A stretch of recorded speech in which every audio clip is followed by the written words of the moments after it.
you to Vandergraaf for sponsoring this month's edition of Road to Recovery. Visit their website for more information about the Vandergraaf drum motor designed specifically for heavy industry applications.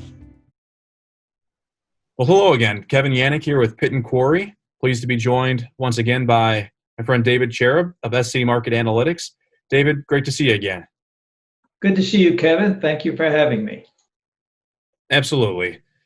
David, this month you write about a couple of key factors in your latest aggregate forecast. One being the coronavirus vaccine. It's obviously topical. It's something everybody talks about at the water cooler or however they are, over Zooms, those kind of things. But you also continue to write and talk about, rescue stimulus, and that seems to kind of be at a pause, although we saw the executive action. But for the purposes of today, I wanted to ask you specifically about, vaccine and if you see a direct correlation between vaccine coming to the American landscape and the impact that would have on aggregate demand and aggregate consumption.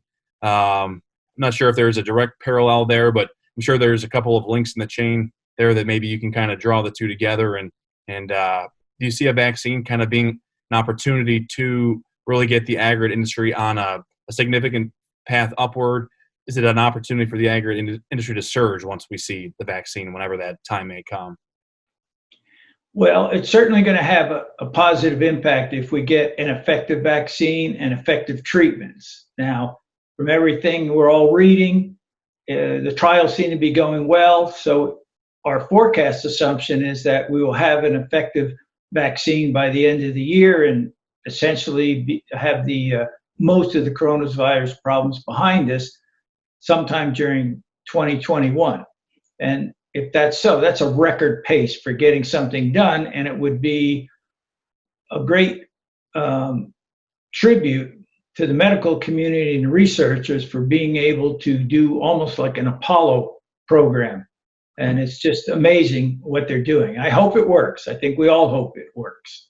If so, and our assumption is that it will, it means a pretty fast recovery. We have called it a V-shaped recovery because we think it allows the economy to get going. We think there's a lot of pent-up demand. And so it will be very effective. If it doesn't occur, if the trials fail, then we've got a slower economy, a slower recovery, a slower gain in aggregates. We'll probably still have some pretty significant declines in 2021 and 2022. So it makes a difference for aggregates construction.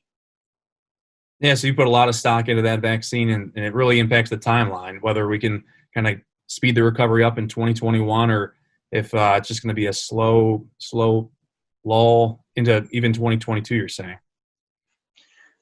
Yes. So the faster we get it, and assuming that it can be distributed widely, we can start getting back to normal. There's pent-up demand for residential. So I expect that to do very, very well between 2019 and 2024.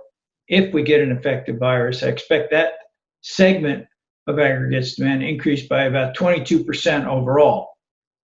Non-residential, I don't think will do very well. Between 2019 and 2024, I think it will decline another 8% because of the continued Amazon effect, the continued movement away from urban to suburban areas, continued growth in home offices, fewer demands for retail shopping, fewer demands for new office space.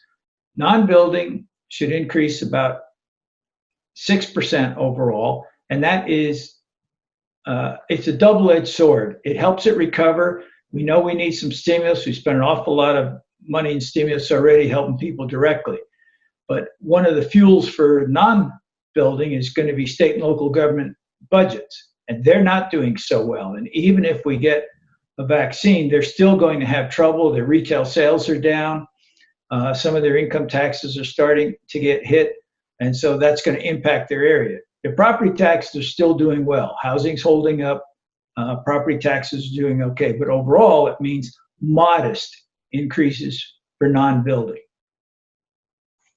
Just like everybody else, just like you, David, I'll continue to keep an eye on those reports. And it seems like we hear new things by the day in terms of vaccine. And let's hope for the best and get the aggregate industry on a nice upward path, keep the optimism going. Good to see you again, David. Okay, thank you. Thank you to Vandergraaf for sponsoring this month's edition of Road to Recovery.